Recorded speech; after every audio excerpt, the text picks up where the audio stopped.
escuchar la alabanza, verlos cantar al Señor y alistarnos en este momento para escuchar la preciosa y la hermosa palabra de nuestro Dios. En verdad que tenemos un Dios muy bueno, un Dios que nos ama mucho y un Dios que nos dejó en su palabra todo lo que necesitamos. Y por eso tengo bastante anhelo de compartir hoy lo que el Señor me ha regalado. Y quiero comenzar haciéndoles algunas preguntas acerca de la armonía.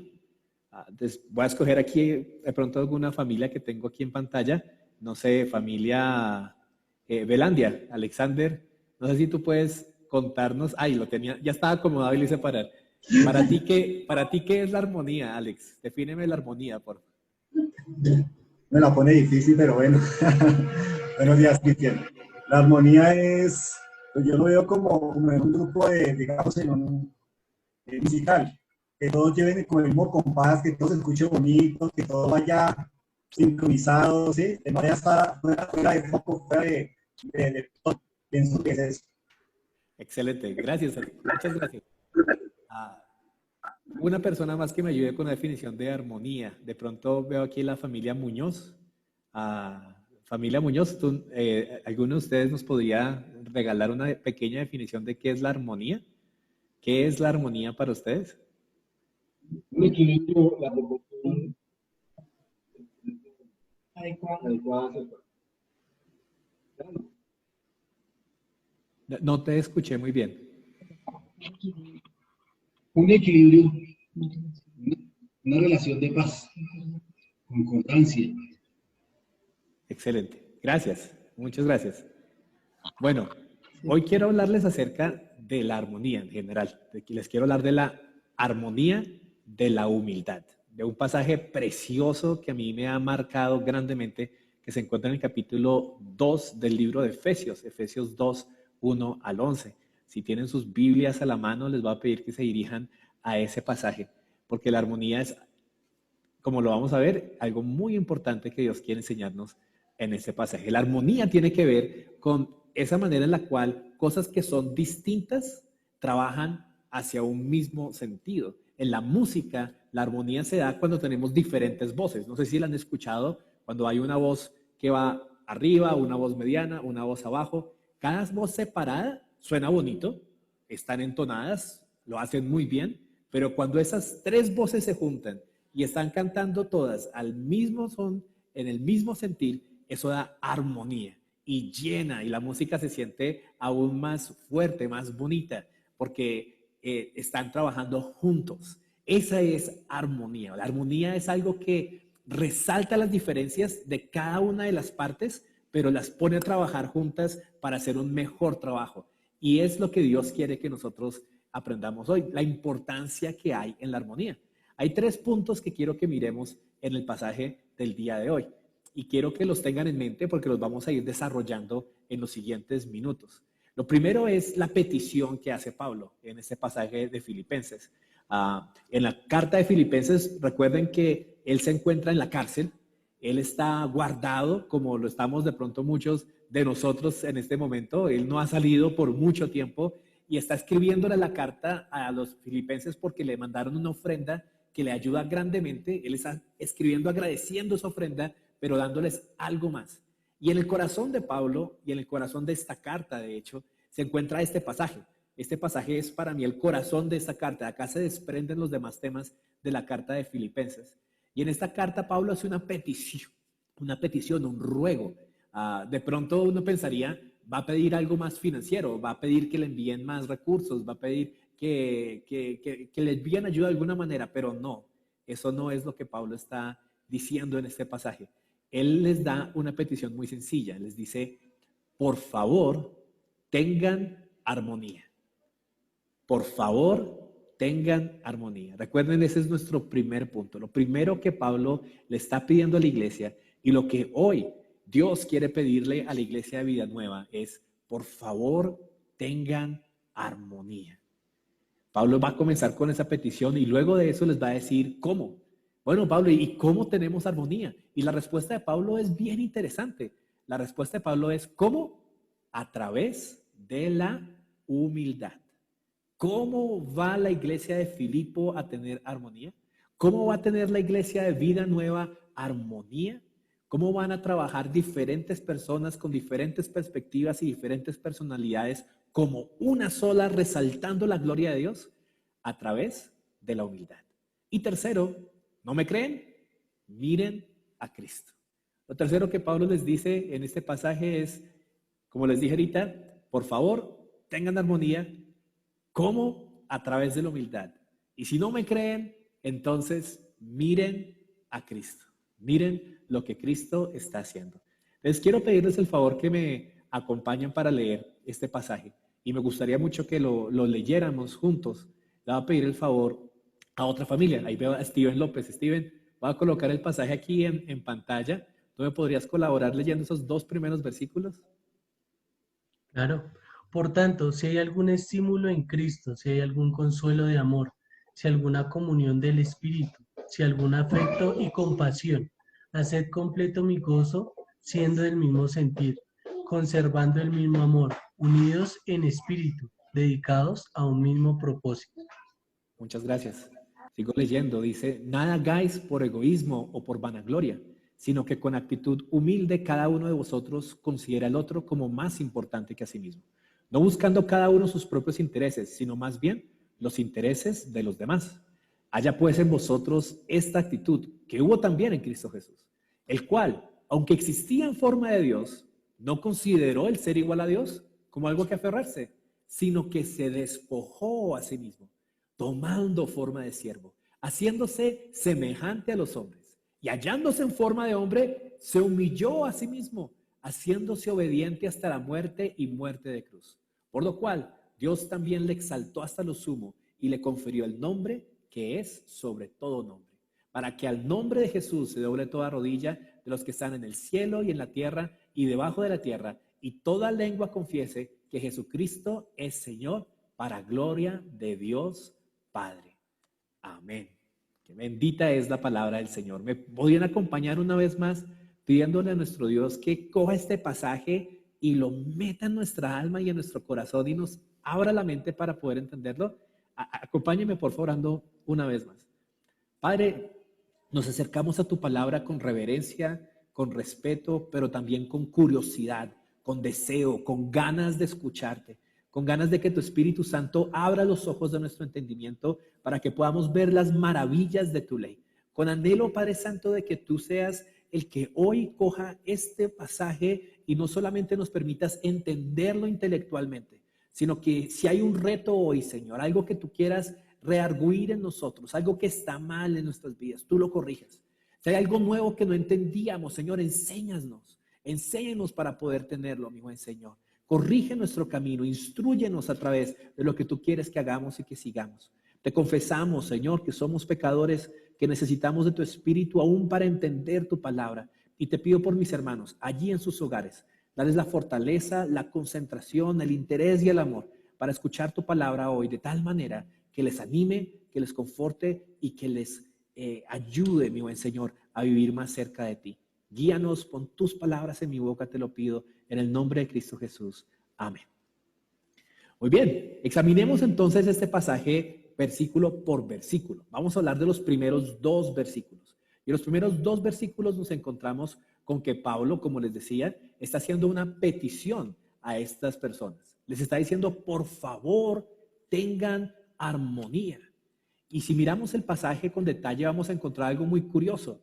Aquí tengo este versículo en pantalla, lo organicé un poquito para que veamos un poco el énfasis, la estructura que Pablo le está dando aquí. Miremos ese primer versículo. ¿Lo tienen ahí? Le voy a preguntar de pronto a la familia Celi, Juan Carlos Celi. En ese primer versículo hay varias palabras que se repiten. En ese primero, en el número 1, se repite varias veces 2 palabras. ¿Cuáles son?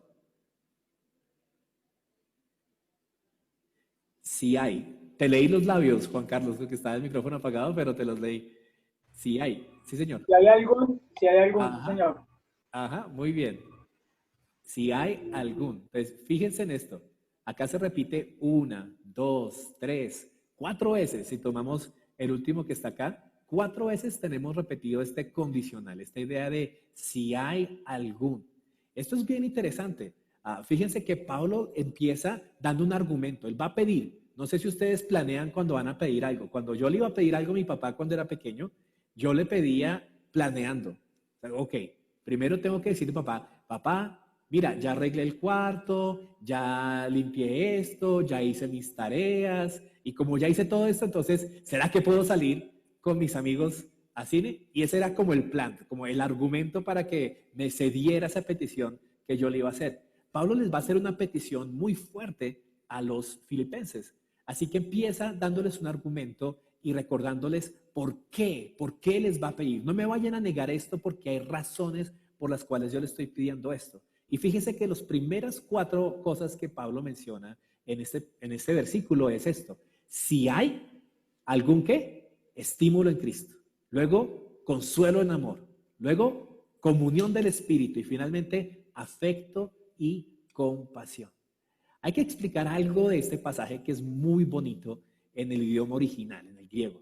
Cuando hay una condición en el griego, hay una manera de hacerlo, de tal manera que uno dice, si es esto, y en verdad lo es. Uno está dando la condición y la respuesta al mismo tiempo. Es decir, Pablo no solamente está diciendo si hay algún estímulo en Cristo, o sea, como si de pronto lo hubiera.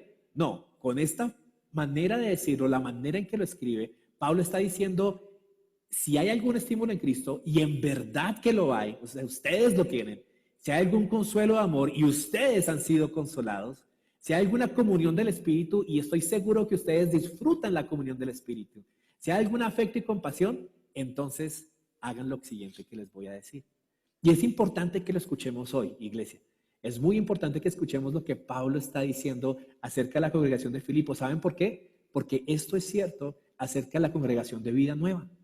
Estos 4 elementos que los filipenses tenían son 4 elementos que ustedes poseen. El Señor se los ha regalado, iglesia. Ustedes tienen estímulo en Cristo. Es decir, ustedes conocen a Cristo. Cristo es parte de sus vidas, Él es parte de su congregación. Él es el que les ha estimulado y abierto sus ojos. Pero no solo eso, Iglesia Vida Nueva, ustedes han conocido el consuelo del amor de Dios. ¿No es cierto? ¿Cuántos de ustedes han sido consolados por ese amor?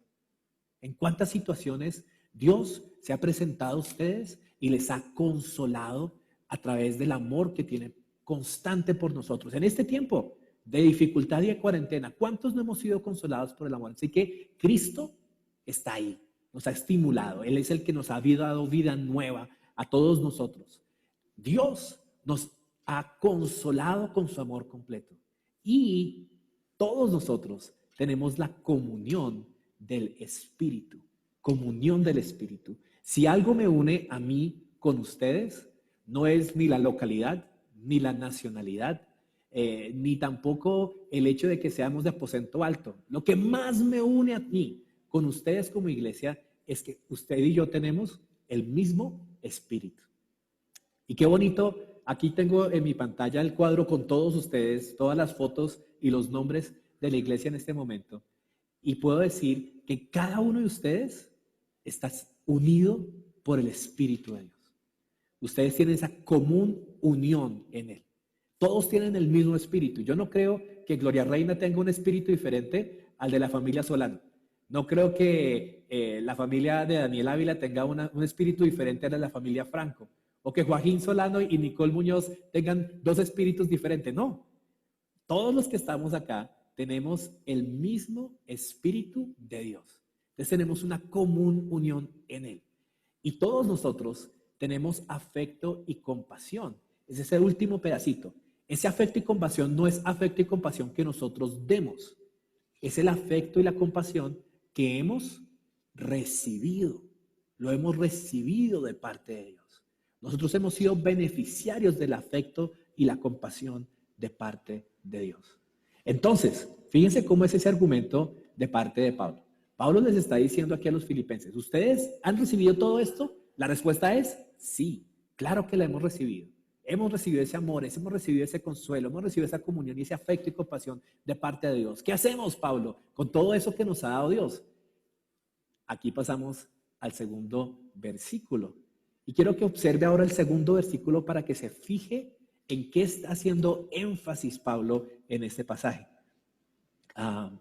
Me gustaría preguntarle aquí a la familia Ávila. Aquí veo, se me fue Daniel, pero veo a Sandra. Aquí los veo. Miren ese segundo versículo y díganme cuál es la palabra o la idea que se repite una y otra vez en ese segundo versículo.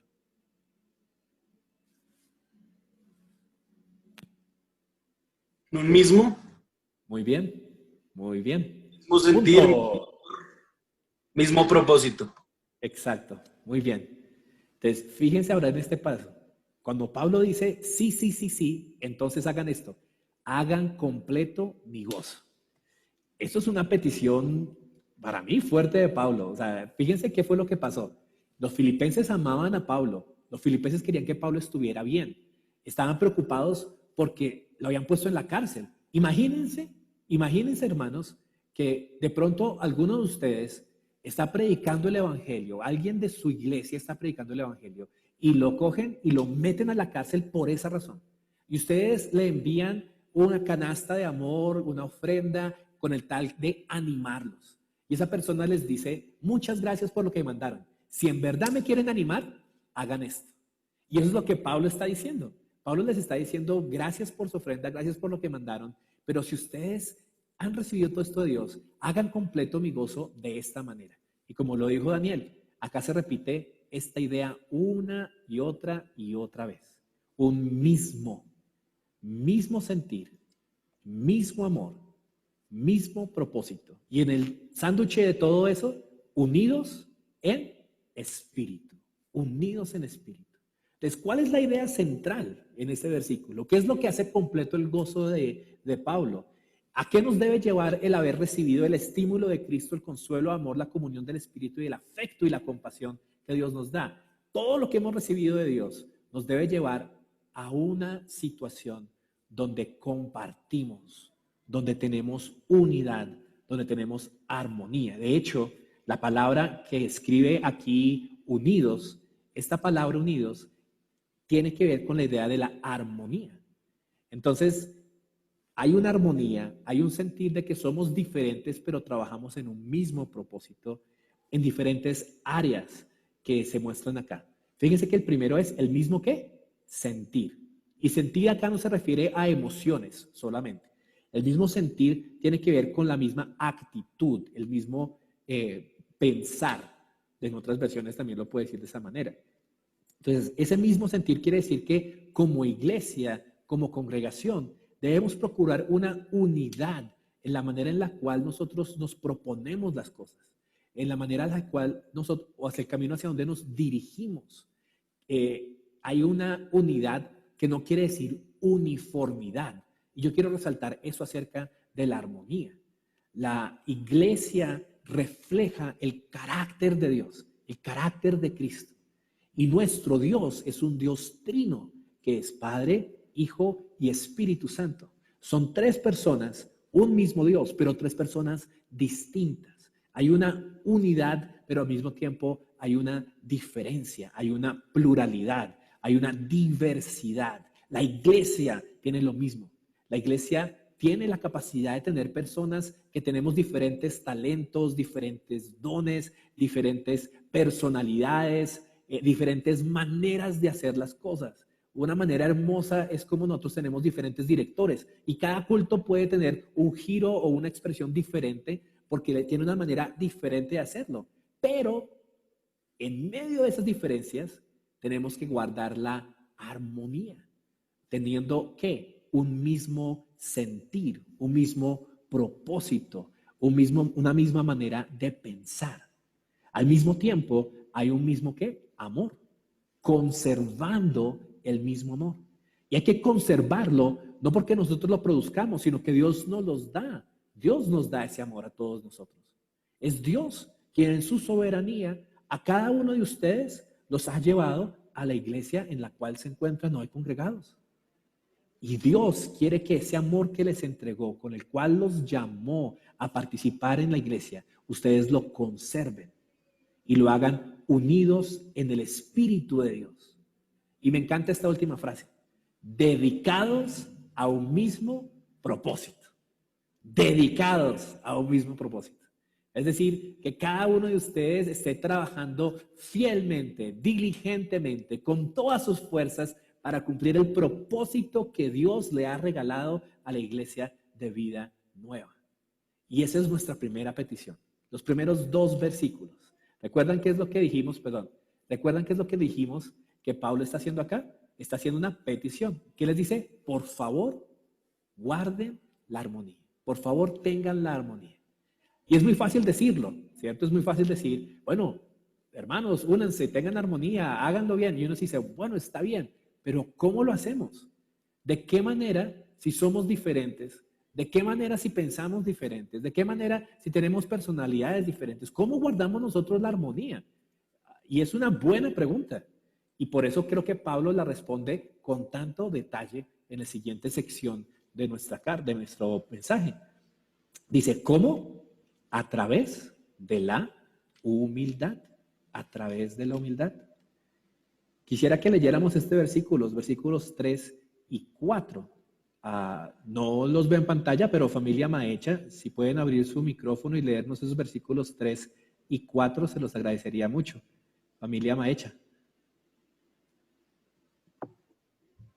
Claro que sí, dice, no hagáis por egoísmo o por vanagloria, sino que con actitud humilde cada uno de vosotros considere al otro como más importante que a sí mismo, no buscando cada uno sus propios intereses, sino más bien los intereses de los demás. Gracias, muchas gracias. Organicemos un poquito este pasaje para que veamos una vez más qué es lo que está haciendo énfasis aquí Pablo. Él empieza, fíjense, nada hagáis por egoísmo y vanagloria, pero ¿cuál es el contexto? El contexto es lo que acabamos de leer. Acabamos de leer que se guarde la unidad. Y entonces Pablo está explicando cómo lo vamos a hacer. Y dice, bueno, empiecen por no hacer nada. Y acá nos dice 2 cosas que no debemos tener.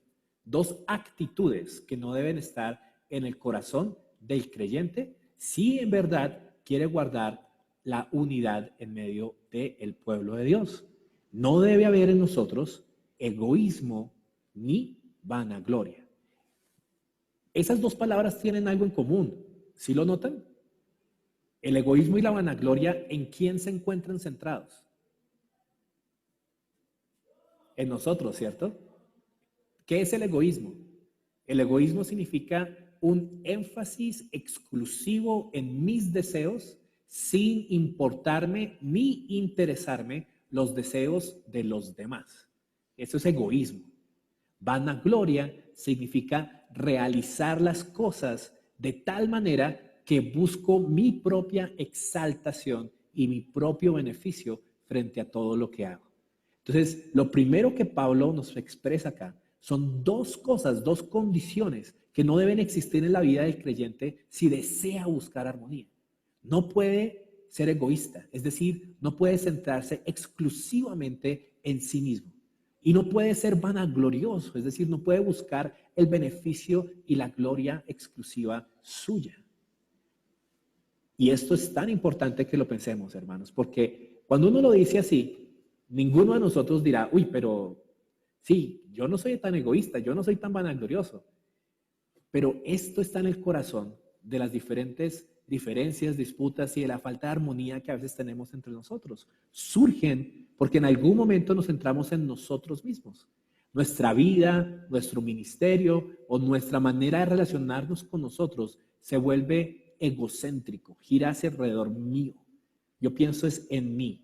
No estoy pensando en los demás, no estoy pensando en el beneficio de la iglesia, no estoy pensando en la gloria de Dios, sino que estoy pensando en qué tan cómodo me siento yo, qué tanto beneficio voy a tener yo. ¿Me van a reconocer lo que hice o no lo van a reconocer? ¿Voy a recibir algo a cambio por esto que hice? Esos pensamientos son normales en el ser humano, porque usted y yo somos seres pecadores. Y todos nosotros, por ser caídos, luchamos con esta inclinación de nuestro corazón de hacernos a nosotros el centro de todo lo que hagamos, de cosas grandes y pequeñas. Y esto se aplica tanto a la familia y a la unidad más pequeña como a la iglesia en general. Yo pienso y examino las veces en las cuales he tenido dificultades con mi esposa o donde hemos tenido discusiones incluso. Y al final del día, yo tengo que reconocer y confesarlo aquí delante de ustedes que una gran mayoría de los problemas que yo he tenido ha sido porque en algún momento yo o ella, aunque muchas veces más yo que ella, he sido egoísta o he buscado mi propia gloria o mi propia exaltación. Me siento mal porque no me agradece algo que hizo. O quiero que las cosas se hagan de cierta manera porque a mí me gustan más o me siento más beneficiado y no pienso tanto en ella. Y eso trae un rompimiento completo de armonía. Pablo dice, eso no debe aparecer ahí. Y luego viene una palabra hermosa, sino que. Entonces, ¿qué es? Pablo, está bien, no seamos egoístas y vanagloriosos. Entonces, ¿a dónde vamos? Y ahí esa palabrita pequeña, ese sino que, nos dice lo contrario. ¿Qué es lo contrario al egoísmo y a la vanagloria? Bueno, fíjense, con actitud, ¿cómo? Humilde. Humilde. Y luego nos explica cómo es esa actitud humilde. Cada uno de vosotros considera al otro como más importante que a sí mismo. No buscando cada uno sus propios intereses, sino más bien los intereses de los demás. Deje que eso entre un momento a su mente. Permita que la palabra le abra su corazón. Esto significa ser humilde. Esta es la actitud que lleva a la armonía en la familia, en la pareja, en la iglesia. Cuando consideramos a la otra persona como más importante que a sí mismo. Cuando no buscamos nuestros propios intereses, sino que más bien buscamos los intereses de los demás. Fíjese en esto, lo primero que empieza aquí es esa idea de actitud. Actitud, ¿sabe qué? Es una palabra que está relacionada allá arriba con la palabra sentir. Cuando decía el mismo sentir, la palabra sentir es la misma palabra actitud que está aquí en el versículo 3. En griego están exactamente iguales. Es decir, tengan ustedes un sentir, una manera de pensar humilde, es lo que Pablo está diciendo. ¿Cómo? Bueno, fíjense cómo están relacionadas estos dos aquí de manera tan interesante. El egoísmo, ¿se acuerda qué era lo que le dije? Era pensar en uno primeramente y no pensar en los demás, ¿cierto? ¿Y qué es el egoísmo? Fíjense, lo contrario es este siguiente versículo que dijimos. Considere al otro como más importante que a sí mismo. Eso es lo opuesto a ser egoístas. Y si se fija bien, la siguiente frase es lo opuesto a la vanagloria. No buscando sus propios intereses, sino los intereses de los demás. Buscamos el ser opuesto a lo vanaglorioso. Y esta es la actitud a la que somos llamados. Esta es la actitud que nosotros debemos cultivar. Esta es la actitud que trae fruto de parte de Dios. Esta es la actitud que une a la iglesia, que crea armonía en la familia, que crea armonía en la pareja y que entonces permite que la gloria de Dios se refleje, que las diferencias se resalten y que entonces haya un trabajo aún más fuerte y mejor. Yo lo he experimentado con mi esposa. Me ha costado trabajo, le soy sincero, aún me cuesta trabajo como pareja entenderlo, porque mi esposa y yo somos muy diferentes. Somos muy diferentes. Nomás usted nos ve y yo soy de 1,83 y ella es de 1,50 m. Yo soy grande y ella es toda delgadita. Yo soy escandaloso y mi esposa es supremamente callada. A mí me fascina tener gente en la casa, invitar a todo el mundo a hablar con la gente. A mi esposa le encanta el silencio, la quietud y estar solos. Somos personas muy diferentes. Yo hago todo rapidísimo. A mí me encanta hacer todo rápido y hacer 5 cosas a la vez. A mi esposa le gusta ir lento y a ella le gusta concentrarse en una sola cosa, enfocarse en eso y terminarlo. Usted puede imaginarse las discusiones que ella y yo hemos tenido porque hacemos tan diferentes. Y al principio de nuestro matrimonio, sobre todo los primeros 2 años, teníamos discusiones frecuentemente. Yo no estoy diciendo que teníamos un mal matrimonio, que nos íbamos a divorciar. No, nos amamos, siempre nos hemos amado. Pero discutíamos muchísimo, discutíamos con frecuencia. A veces hasta nos poníamos de mal genio y nos íbamos más allá, nos insultábamos y teníamos que pedirnos perdón el uno al otro. La raíz de eso, nosotros decíamos, es que somos diferentes. Tú piensas así, yo pienso así, entonces siempre vamos a estar chocando. Pero entender este pasaje cambió mucho mi corazón y mi actitud hacia mi esposa. Porque el problema no era que las cosas fueran diferentes. El problema no era que ella y yo fuéramos diferentes. ¿Sabe cuál era el problema? El problema era que yo siempre quería que las cosas se hicieran a mi manera. El problema era que yo normalmente consideraba que mi manera de expresar, de decir, de hacer las cosas, de relacionarme con las personas era mejor. Y entonces mis argumentos, mis palabras hacia ella siempre procuraban que yo tuviera la razón y que se hicieran las cosas como yo decía. No, pero ¿cómo no vamos a reunirnos con la gente? Mira, hay que reunirnos con todos, hay que invitar a la gente a la casa, hay que ser hospitalarios y peleábamos. Por eso yo decía, mi esposa no entiende, mi esposa está errada. Tengo que hacerla ver las cosas como yo las veo para que las hagamos bien. Y ahí estaba el centro de nuestra desarmonía. Dios empezó a trabajar este pasaje fuertemente, lo sigue trabajando. Yo le digo, hoy no soy perfecto, hoy todavía no lo hago de la manera perfecta, pero como que me lo recuerda más y más el Señor. Y yo espero que eso haga el Señor en su vida. Que Filipenses 2 sea un pasaje que el Señor empiece y que el Espíritu Santo le recuerde en esos momentos de disensión, en esos momentos de desarmonía como familia, como pareja o como iglesia, y que usted diga, uy, ¿qué estoy haciendo? ¿Será que estoy buscando mis propios intereses exclusivamente? ¿Será que estoy pensando que yo soy más importante? ¿Qué pasaría en esta situación si yo cojo y considero a mi esposa como más importante que mí? Si pienso que es más importante que ella sea la que gane a que yo sea el que gane.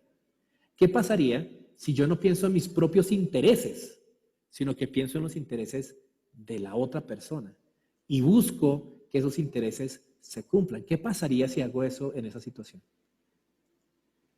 Y yo le digo, se lo digo como experiencia propia, cuando el Señor en su misericordia me ha permitido a mí, por la fuerza del Espíritu Santo, no ser egoísta, sino ponerla ella primero, adivine qué sucede. Hay armonía. Y ella también está en ese mismo sentir de que coloque mi vida primero y mis sentimientos primero. Y hemos aprendido que podemos seguir siendo diferentes y que no se trata de escoger del uno y el otro, sino que por la gracia de Dios, la unidad que tenemos en el Espíritu, podemos encontrar maneras en las que nos complementamos. Y entonces ella está dispuesta a invitar personas, pero me recuerda que cuidamos de nuestra familia y tenemos tiempos a solas. Ella está dispuesta y cada vez ha aprendido más a expresar sus emociones y sus sentimientos, pero me ha enseñado que yo también debo ser reflexivo y buscar momentos de soledad. Ella no ha crecido y yo no... bueno, mentira, ¿saben qué? Ella cada vez se para más derecha y yo cada día me encorvo un poquito más. Y de esa manera nos vamos complementando el uno al otro. Pero eso es lo que quiere nuestro Señor, que al pensar el uno en el otro primero, se produzca un milagro precioso de la armonía entre nosotros. Pablo termina ese argumento, o creo que lo continúa, o más bien le pone el sello al argumento con el siguiente pedazo del pasaje. Les dijimos, la primera parte es la petición de Pablo, que era, por favor, tengan armonía. La segunda parte dijimos, ¿cómo? A través de la humildad. Y en esta tercera parte vamos a ver el sello de este argumento, y es, no me creen, miren a Cristo. Miren a Cristo. Él va a ser el ejemplo. Les voy a poner un ejemplo de alguien que lo hizo, y ese es Jesús. Entonces, vamos a leer estos versículos 5 al 7. Le voy a pedir el favor a Fabi Romero. Fabi Romero, si estás ahí, ¿puedes por favor leernos estos versículos, por favor? Ok.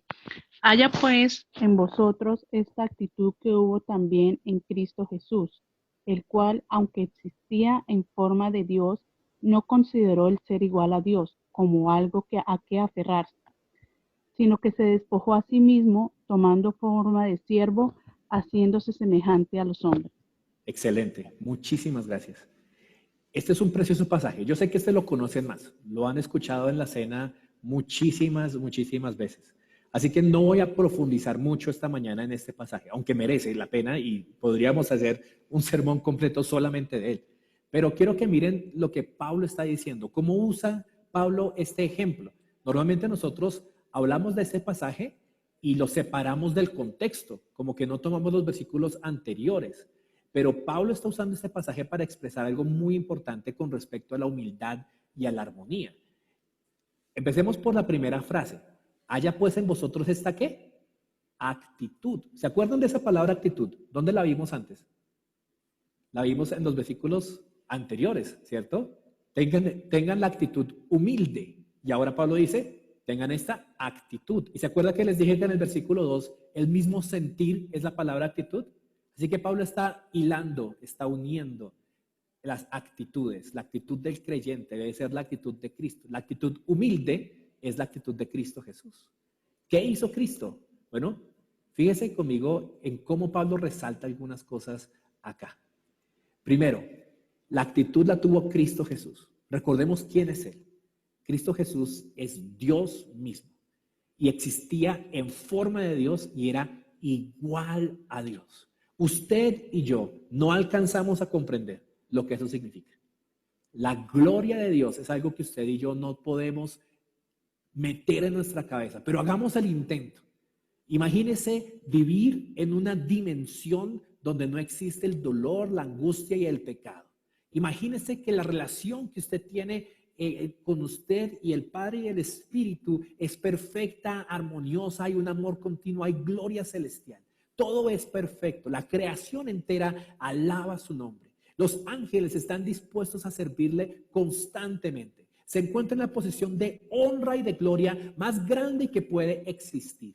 Ese era nuestro Cristo Jesús. Él estaba en forma de Dios, Él era igual a Dios. Pero fíjese en lo que dice, que aunque estaba en lo alto, aunque tenía toda la autoridad, no consideró eso como algo lo cual aferrarse, cogerse, asirse, decir, ¿cómo voy a ir yo a la tierra si yo soy Dios? ¿Cómo me voy a hacer yo hombre si yo tengo la gloria? ¿Cómo voy a hacer yo esto si yo soy Dios? Pero miren lo hermoso que es nuestro Jesús. Miren lo humilde que es nuestro Jesús. Miren lo poco centrado que Jesús estaba en sí mismo, sino cómo nos estimó a nosotros, a ti y a mí, sucios pecadores. Jesús nos estimó como superiores, como alguien a quien nos iba a servir. Cuando nosotros deberíamos servirle a Dios, el Hijo del Hombre no vino a ser servido, sino a servir y a dar su vida en rescate por muchos. Mira mi Jesús, tan puro y tan santo y tan precioso. Y no dijo, yo estoy acá, mi posición es alta, ¿cómo voy a hacer eso? No lo dijo. Mira lo que dice el versículo 7. Sino que, otra vez, un contraste fuerte. ¿Qué hizo? Se despojó,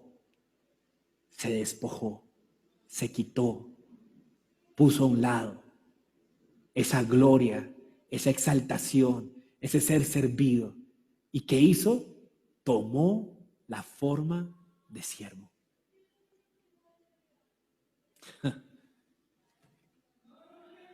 Increíble. Tomó forma de siervo y se hizo semejante a ti y a mí.